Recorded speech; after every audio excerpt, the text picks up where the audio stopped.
আজকে আমি আন্ডা কারি বানাবো। দেখো ডিমটাকে আমি সিদ্ধ করে একটু হালকা ভেঙে ভেঙে ছুলে ভেঙে ভেঙে নিয়েছি। এভাবেই বানাবো আজকে। কড়াই বসিয়ে দিয়েছি, আর এখন তেল দিব। তেল দিয়ে দিচ্ছি।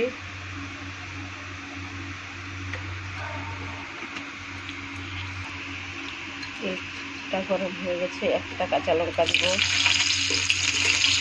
একটা তেজপাতা দিব,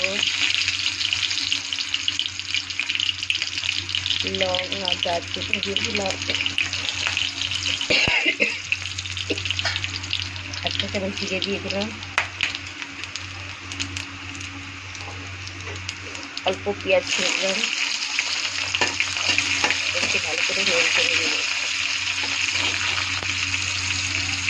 একটা চামচ চিনি দিয়ে দেবো,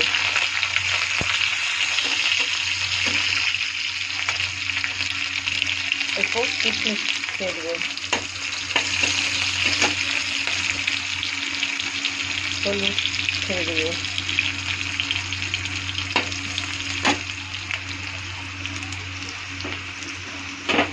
এক চা চামচ জিরা আদা পেস্ট ছেড়ে দেবো,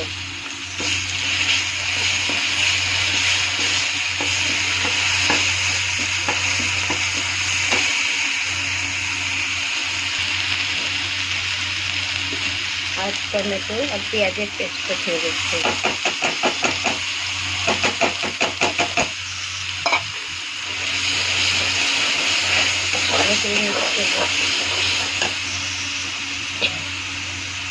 স্বাদ অনুসারে লবণ দিয়ে দেবো।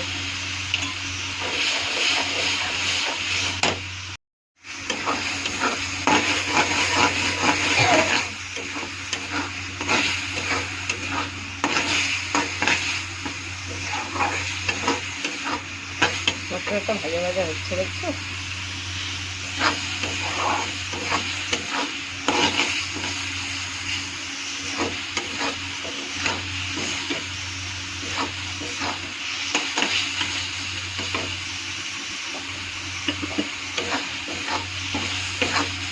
ভাজা ভাজা হয়ে গেলে এখন আমি এর মধ্যে জলটা দিয়ে দিব।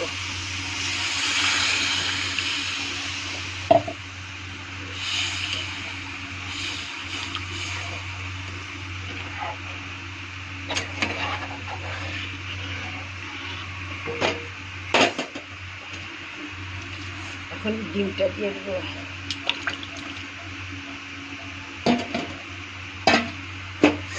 ভালো করে একটু নেড়ে দিব।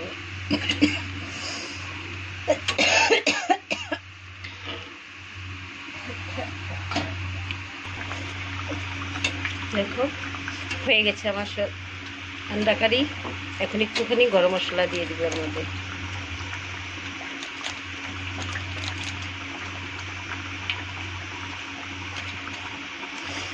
গরম মশলাটা দিয়ে একটু নেড়ে ছেড়ে নামিয়ে নেব। নামিয়ে নিয়েছি। দেখতে অপূর্ব হয়েছে, খেতেও অপূর্ব টেস্ট হয়েছে। তোমরা একবার এরকম করে বানিয়ে দেখো, সেই টেস্ট। বারবার বানিয়ে খেতে চাবে এরকম করে। দেখো হয়ে গেছে। এখন ভালো লাগলে সাবস্ক্রাইব করে দিও, পেজটাকে ফলো করে রেখে দিও নেক্সট ভিডিও দেখার জন্য। দেখো হেভি হয়েছে, দুর্দান্ত খেতে হয়েছে। দেখো দেখতেও অপূর্ব হয়েছে। ওকে, নেক্সট ভিডিও দেখার জন্য পেজটাকে ফলো করে রেখো।